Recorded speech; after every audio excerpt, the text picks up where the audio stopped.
ആവേശകരമായ 8 ദിനരാത്രികൾക്ക് ശേഷം 30ാമത് രാജ്യാന്തര ചലച്ചിത്രമേളയ്ക്ക് ഇന്ന് സമാപനം കുറിക്കുകയാണ്. വൈകുന്നേരം നിശാഗന്ധിയിൽ നടക്കുന്ന ചടങ്ങിൽ മുഖ്യമന്ത്രി പിണറായി വിജയൻ പുരസ്കാരങ്ങൾ വിതരണം ചെയ്യും. ലോക സിനിമകളുടെ വൈവിധ്യം കണ്ടറിഞ്ഞ മേളയിൽ ഇത്തവണ സുവർണ ചകോരം ആർക്ക് ലഭിക്കും എന്ന ആകാംക്ഷയിലാണ് സിനിമാ പ്രേമികൾ. കേന്ദ്രത്തിന്റെ സിനിമകൾക്കുള്ള വിലക്കിനെതിരെയുള്ള ശക്തമായ പ്രതിഷേധങ്ങൾക്കും ഇത്തവണത്തെ ഫെഫ്ക വേദിയായിട്ടുണ്ടായിരുന്നു. ഇന്ന് വൈകിട്ട് 6:30-ക്കാണ് ഇന്റർനാഷണൽ ഫിലിം ഫെസ്റ്റിവൽ ഓഫ് കേരളയുടെ സമാപന ചടങ്ങുകൾ നടക്കുക.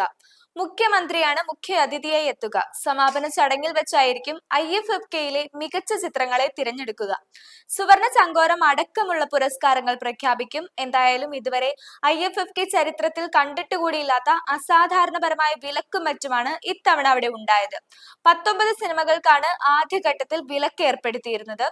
ഇതിനെതിരെ IFFKയുടെ ആരംഭത്തിൽ തന്നെ ഒരു കാരണവശാലും ചിത്രത്തിൽ കത്രിക വയ്ക്കാൻ സാധിക്കില്ലെന്ന് മുഖ്യമന്ത്രി തന്നെ ഒരു പോസ്റ്റ് ഇട്ടിരുന്നു.